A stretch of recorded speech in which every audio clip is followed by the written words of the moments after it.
This episode, we're going to talk about horseshoe weather. What the heck am I talking about? Well, I don't really know. But when I look at a map, a moisture map, it looks like a giant horseshoe across the Canadian Prairies. So let's get into it with Bret Walts, episode 128, coming at you right now. Hey folks, welcome to the What the Futures podcast, your quick guide to better farming decisions.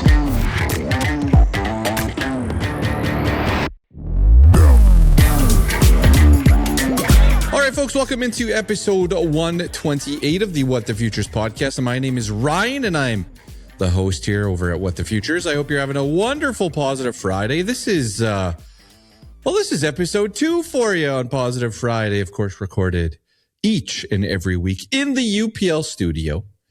And you're out there, you're getting it done. You're doing the best you can in these current spray conditions. It's challenging out there. You're getting the acres knocked off. Don't forget, though, about a great product called Wave. It's a biostimulant product from UPL, something our farm used in 2025 on the canola crop. Noticeable differences on where we applied Wave and where we didn't. And this year, we're excited to try it on our peas. Peas is the, I don't know if it's the most exciting one, a crop when you're looking at Wave, but it seems to be. It's got a little, when you talk about it with a UPL rep, they have a little sparkle in their eye. So Wave and peas work well hand in hand. And of course, you can use it on canola, which we will be on our farm as well here in 2026. If you are enjoying the content, why don't you do me a favor? I'm trying to hit 1,500 subscribers, so go check out the YouTube channel. If you're not into YouTube, you're like, no, Ryan, I want to read instead, then just go over to ryandenis.ca and you can sign up on the email list. I send out a fun little email Friday mornings. It's your little guide to crop marketing. It also highlights some past episodes. So we'll give that a follow. Why don't you? Positive moments for the week. Well, I'm going to pull up real quick here, guys. Of course, we're continuing our series of shorter episodes. It's not that we get many complaints. I get called out every once in a while and say, oh, dude, you were way out to lunch on this one, or you got this wrong in the markets. Like that's natural. You're going to get that. But I also received a couple of nice emails here lately. Martin sent in. Martin, this is Saskatchewan number, but Martin says, I wanted to, he signed up for the Futures text updates, number 1. You guys, if you're listening to the end of the show, you know what I'm talking about. Martin says, I just want to add how awesome your show is. I don't think I have missed a single one since you started, which means if Martin is listening, that means the first 20 episodes, camera to the sky in the garage, you were there. You were there for those first moments. So thank you, Martin. I do appreciate it. He goes on to say, I really like the wide variety of things you cover for farms. Really makes people think outside of the box, from buying farm inputs to marketing. So Martin, thanks for the email. And that's why this show was created.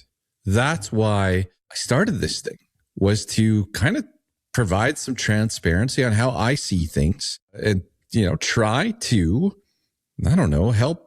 Sounds kind of corny, but try to help where I can. And so hopefully that resonates and is coming across. So thanks for that. I also got another one here from Jordan. And Jordan says, I appreciate what you offer in your podcast.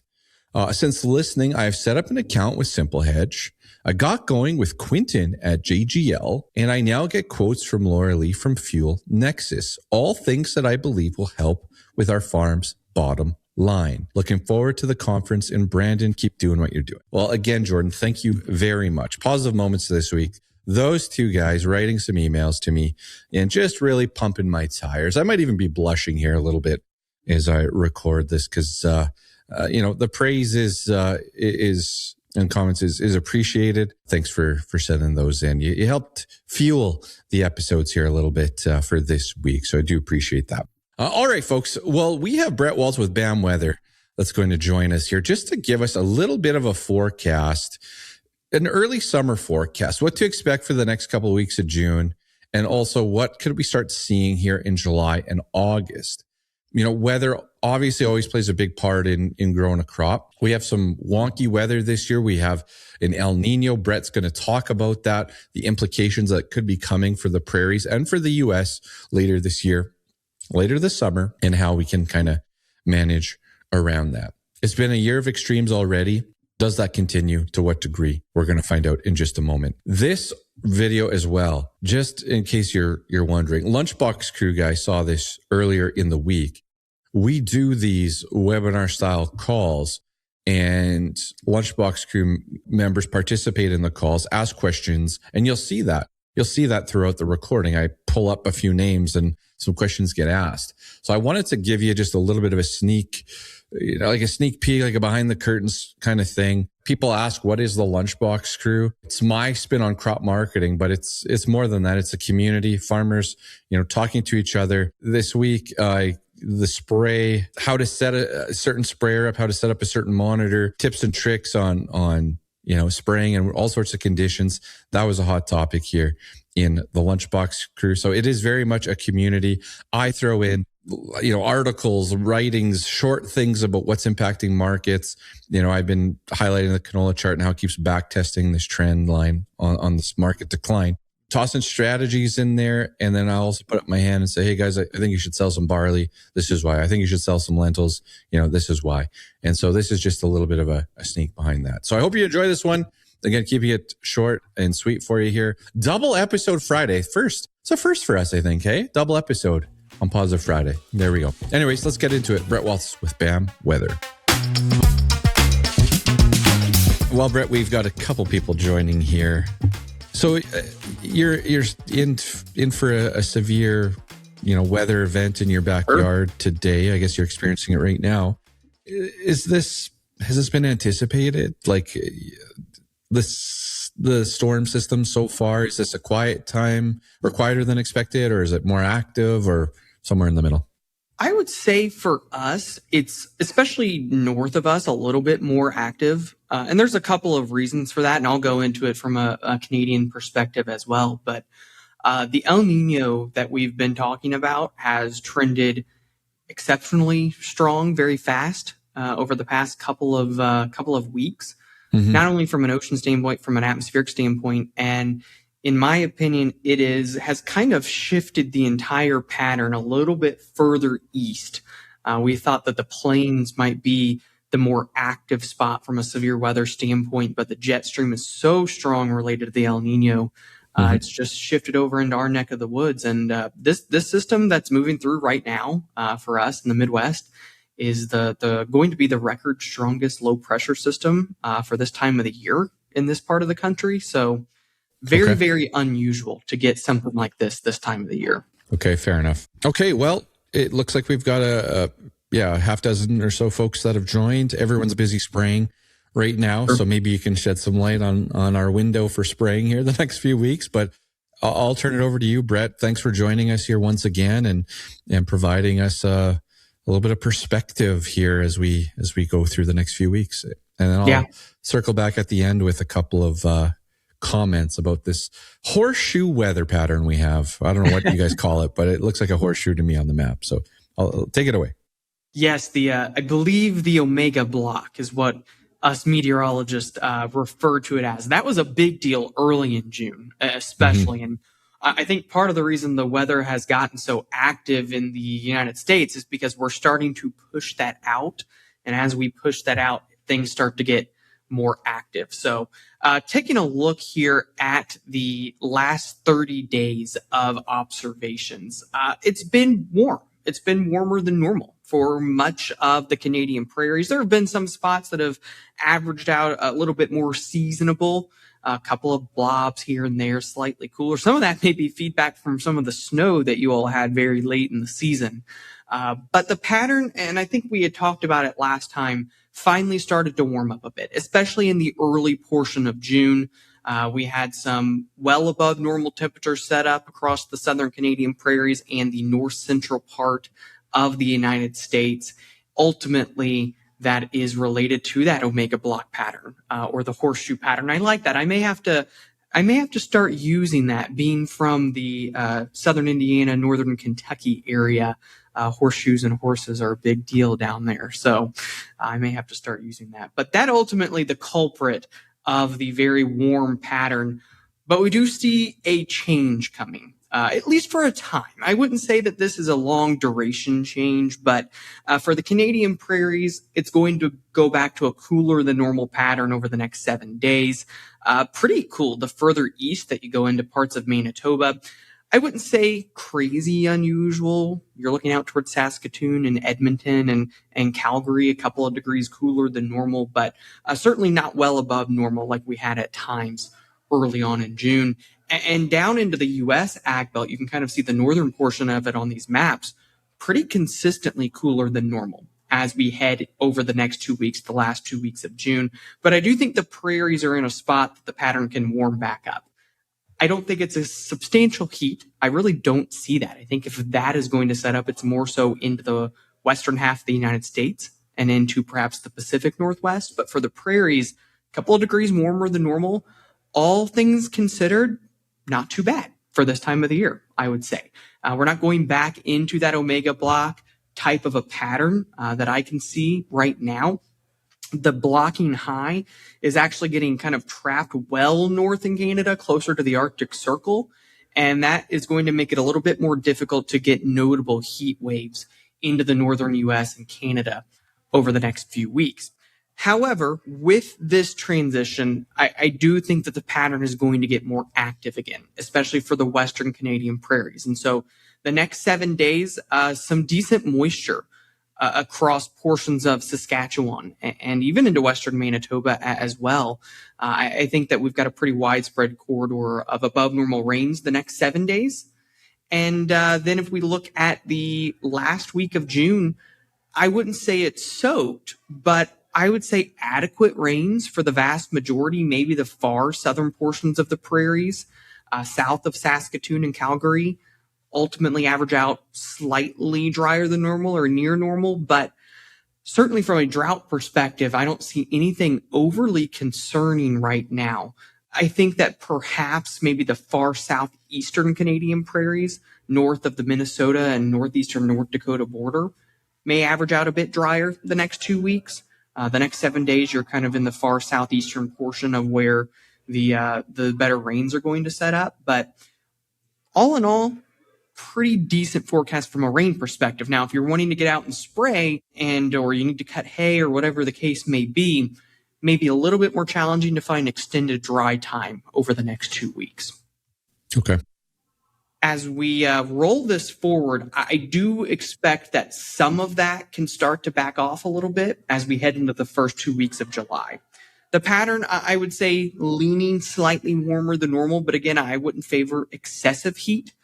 Can you get a couple of days here and there that are a bit hotter? Sure, but I wouldn't say anything unusual for summer. And then from a rainfall perspective, I do think that the southern prairies can run a bit drier than normal. The further north and west that you go, a little bit wetter than normal. But I again wouldn't favor substantial dryness. I think even in the below normal rainfall areas, there's still timely rains. You're still going to have some moisture. It's not going to be bone dry, in my opinion. And for the areas that have rainfall, it's probably not going to necessarily be excessive. I think where that could end up being is down in southern portions of the U.S. ag belt in parts of Missouri, Oklahoma, and the lower Ohio Valley. A lot of the areas that are getting hit right now with the severe weather. Continuing to move along, I do want to get a little bit more into the back half of July, and I want to get into just the rest of the season as a whole. Next 6 weeks and maybe even a little bit beyond that as we head into the month of August. I wanted to give an update on where we are at with El Niño, because that's the big story, right? Everybody's talking about El Niño. How is that going to influence the pattern? We alluded to it at the very beginning of the stream here, that the El Niño has ultimately been kind of shifting things even a little bit more extreme than we expected. We're trending towards one of the strongest El Niños, if not the strongest El Niño on record right now, where we're going to be rivaling years like 2015 and 1997. And we're seeing the El Niño set up. It's officially a weak El Niño right now. It's very rare to have an official El Niño by this point in the season. And the ocean waters off the west coast of South America are now more than 2 degrees Celsius above normal. That is a very, very strong precursor for a super El Nino that we are seeing develop. And if we look at the latest forecast, to be honest, the model forecasts right now are completely bonkers. This model is a multi-model ensemble, so it basically is looking at every different weather model on the planet. And its mean is 3 degrees Celsius above normal for the Enzo regions, 3 degrees Celsius in terms of the ocean waters above normal. That would shatter the record in terms of El Nino. I suspect it's a little bit too aggressive, but the bottom line is we're rivaling the strongest El Nino events on record. And that ultimately is going to be the number one pattern driver ahead. But there are some trends in other parts of the world that I think will have an influence ahead as well. If we start out with the Enzo evolution and El Nino, our top 4 strongest years back to 1980 are 1982, 1997, 2015, and 2023. And the theme here, I would say, is a lack of substantial and sustained heat, especially south. And from a moisture perspective, maybe the further north and east you go, slightly drier. But I would say a lot of areas here from an El Nino perspective, it would favor a more active pattern. And ultimately, I don't see a major red flag here from a dryness or a drought perspective based off of these maps. Again, maybe far northern portions of the prairies from this analog alone. But there's some other things that I want to look at. And that's the Pacific Ocean. We talked about this last time, the very, very warm ocean waters off the southwest coast of North America that enhances our jet stream. And arguably, that's even a cooler risk and a wetter risk overall. And so again, not seeing any major red flags from a crop perspective, certainly from a drought perspective at least, with this analog set. However, I would argue from what I'm seeing in the overall pattern in North America right now, the Atlantic Ocean may actually be having an even bigger influence on the pattern than the Pacific. We kind of had this last year. It's pretty similar to last year, very similar to 2015. If there's an analog year that you want to go back in your record books and look at as a comparison to this year, in my opinion, it's 2015 right now. The pattern is very, very similar to that year overall. And I think not just in the short term, but months down the road, that is the top running analog. And it's very good with the ocean state. And this does present a little bit of a hotter and a drier risk. Now, further south, where there has been some dryness leading into the season, it's still wetter than normal. And I would still argue that with this setup, even the drier than normal areas are going to see some timely rains. It's not completely void of moisture. But in the far northern areas, this would be a drier risk to the forecast. This is still only 1 to 2 degrees warmer than normal for temperature, so it's a bit hotter, but it's not substantial, but certainly a bit drier on this analog than the other two. That being said, it's the blend of everything that matters the most. You have to blend all of these different ideas together. It's not just El Nino, it's not just the Pacific, it's not just the Atlantic, it's the mix of them. And as I mentioned, 2015, I think, is the top dog overall. For July, it would favor a slightly warmer than normal pattern. It's not extreme, but it's slightly warmer than normal. And it would favor slightly drier than normal conditions north, slightly wetter than normal conditions south, but still timely rains in here. This is still not a bone dry pattern across the board. Could we dry out a little bit at times? It's possible, but it's not a bone dry pattern in the slightest, in my opinion. Now, we roll that into August, and we can really start to see maybe that El Nino influence show up a little bit more. And the August analogs are near normal for temperatures, and for the most part, seasonable to wetter than normal from a precipitation standpoint. And so long term, even if that slightly drier risk were to happen to pan out for July, long term, conditions look pretty good from a drought perspective in the extended range. And with that in mind, we'll look at our outlooks. And I am going to lean slightly warmer than normal, slightly drier than normal, but I really, really want to emphasize I don't think it's bone dry. I think that there are timely rains. There are probably going to be active periods, but there are also a couple of periods that can lean a bit drier. From a temperature perspective, not looking at extreme heat, but a couple of degrees warmer than normal, I think certainly possible. As we roll that into August, leaning slightly cooler, especially south, and I think August has the potential to be more active. El Niño continues to develop full-fledged, and I think a more widespread, wetter than normal pattern with a very strong subtropical and Pacific jet stream is likely. And so that should really limit long-term concerns about any kind of drought, in my opinion, not just for the prairies, but for portions of the U.S. as well that have been dealing with some drier conditions in the Western Plains. And so I think the bottom line here, Ryan, is that I don't have like exceptionally strong red flags right now. It's not super cold. There can be some colder periods, but it's not super cold. It's not super hot and dry. It's rather favorable. And if you go back and look at El Niños historically, not just for the prairies, but for the U.S., they tend to be somewhat favorable for crop conditions. And from what I see right now, I think that will be the case moving ahead. So, Bret, I would say, and I don't want to put everyone in the same basket because it's such a big area, but, it's been a little bit cooler here lately, and it's been certainly some areas have received extreme precipitation events. Do you think that's changing as we get into July then? Like, there's going to be people listening to this that have had more rain in the last couple of weeks than they had in the last 4 years combined. Sure. Is that the setup for the rest of the summer for these folks, or do you think there's a change here? Yeah, I think that's a fantastic point. So with this setup, in my opinion, what can happen? You can get big storm systems that produce decent amounts of rain, if not heavy rain, and then you can get drier stretches. And so you average out somewhere in the middle, right? And with those drier stretches, especially north, I think that there are some areas in July that can average out a bit drier than normal.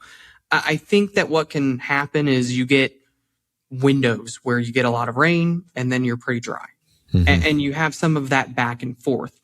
With El Niño, I think that storm systems, and we're seeing it here in the U.S., can pack a punch.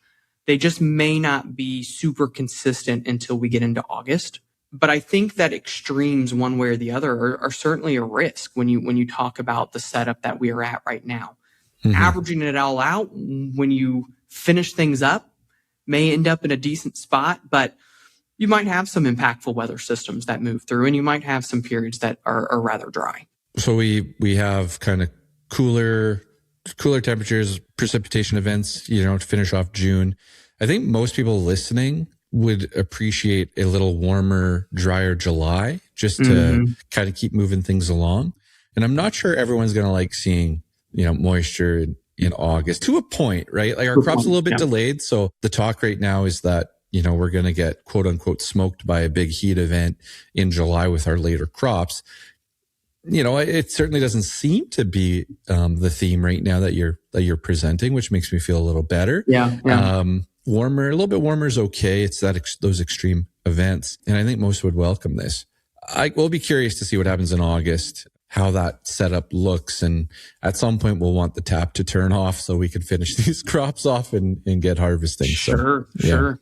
I will say, I started to do a little bit of research into September. It does look like September could lean a bit warmer overall as we head into harvest. Sometimes that can bring rains up where you all are at in the northern portion of the agricultural belt in North America. But I do think that there's some potential that September could offer up some late season warmer temperatures to finish things off. August is interesting because August El Niños just historically tend to run cooler and active. Okay. And so, as I mentioned, from a drought perspective, that's great. But if you need some of the late season GDUs, if you will, for the crop, then it may not be perfect. What about, just looking at the U.S. Again here, the way that I look at it is a pretty decent setup for growing a crop. Like, yes, there's extremes, but is that comment completely off base, or are the ingredients there to grow a crop in July? I would agree. I think the ingredients are there. I think the concern at times might be severe weather, right? Like you get some of these storm clusters, and the later you get into the season, you get these storm clusters and they can cause crop damage. There's no doubt about that. Yeah. But from an overall moisture and temperature standpoint, where we've been, where we're going, I would say things look pretty good. There's definitely some spots given some of these storm systems and how they get a little messy. They can produce extremes, but someone down the street can get 6 inches of rain, and then somebody the other side of the block can get skipped out. Yeah. There's probably some localized pockets with this type of a pattern that end up not perfect, but certainly compared to some of the La Niña years we've had as of late, I would say pretty good shape. We looked at some top analogs for the U.S. from a corn yield and soybean yield perspective, and generally they're near or even slightly above trend line this year. Okay. All right. Well, Bret, I certainly appreciate you getting us up to speed here on the latest and greatest from a weather outlook. Yeah. Any other last comments? I think you've covered it all very well today, but anything else kind of stand out?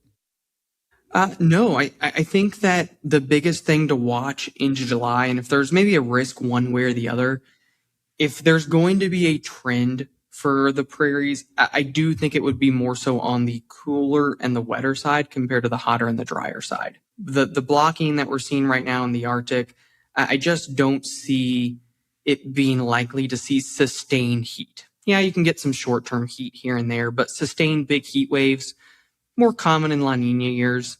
And I just don't have a major concern for that as things stand right now. Okay, fair enough. I did get one question that came across here from Chris. So Chris farms, when you're looking at a map, Alberta in the very top northwest corner, way up there, even on this view, the very far northwest. Okay. He's asking specifically for up in, we call it the Peace region, if there's, with El Niño, any different weather that they could be experiencing.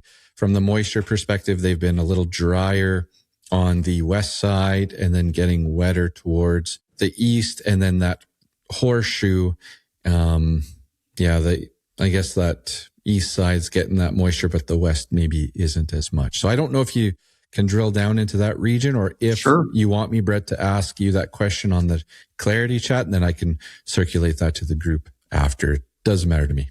My initial gut there would be the further north and west you go, I think that if there's going to be above normal temperatures and some dryness, that's probably where it would be. That's pretty far northwest. I think I mentioned the Pacific Northwest being a bit hotter and drier overall. So if at times you get some of that high pressure and the ridging of what we call it in that omega block to try to move north, it would be that far northwestern quadrant. That, especially late in the season, can happen in El Niño years. You look at, November, December, January, even late harvest and into winter. That can be a pretty common theme there. And you can start to get bouts of that in the summer. So if there is going to be an area that maybe has some bouts of heat, it would probably be up in that corridor. All right. Well, I appreciate you dialing that in for us, Bret. Look forward to doing this again in a month's time. And, stay safe. I know you guys are in for it here today with some very intense weather. So stay safe and keep up the good work. Thank you. Appreciate it. Thanks for having me on, and looking forward to chatting again next time. I'm not going to do eating your veggies because I did it in the first episode today. So if you're looking for some eating your veggies, just go and check out the fertilizer discussion with Linville. All right. Josh Linville saying, hey, something stinks here in these first prices for summer fill urea. They should be a little bit lower. So go and check that out.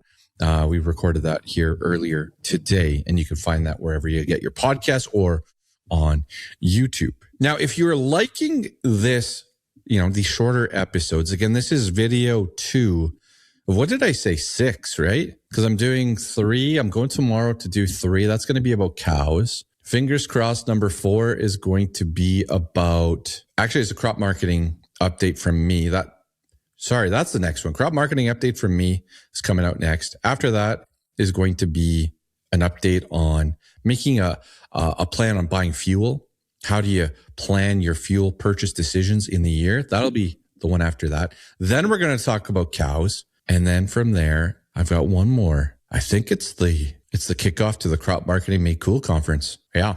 So there you go, guys. 6 shorter videos, all in the span of right around 2 weeks, actually. Yeah, it is 2 weeks because I'm taking some holidays. So if you're enjoying these, let me know, Ryan at whatthefuturespodcast.ca. Don't forget to sign up for the strategy room session on July 6th. 100 spots. Well, not 100 anymore, but it is limited. We do not put this out on the channels. We talk crop marketing. We talk advice. We talk strategy for an hour. And then if you're registered, you'll get the video. That's how it works. Doesn't go out on public channels.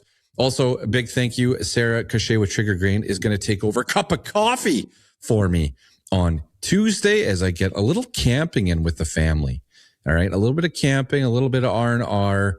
And honestly, I'm just looking forward to a whiskey around the campfire, even though it's going to be a little rainy and cool. That doesn't bother me one bit.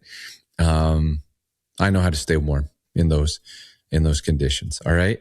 Okay, folks. If you found it episode useful, tell a friend, tell a neighbor. And that's how we grow this thing. That's it for your double feature Friday, guys. Have a great weekend for the What the Futures podcast. My name is Ryan, and I'm out of here.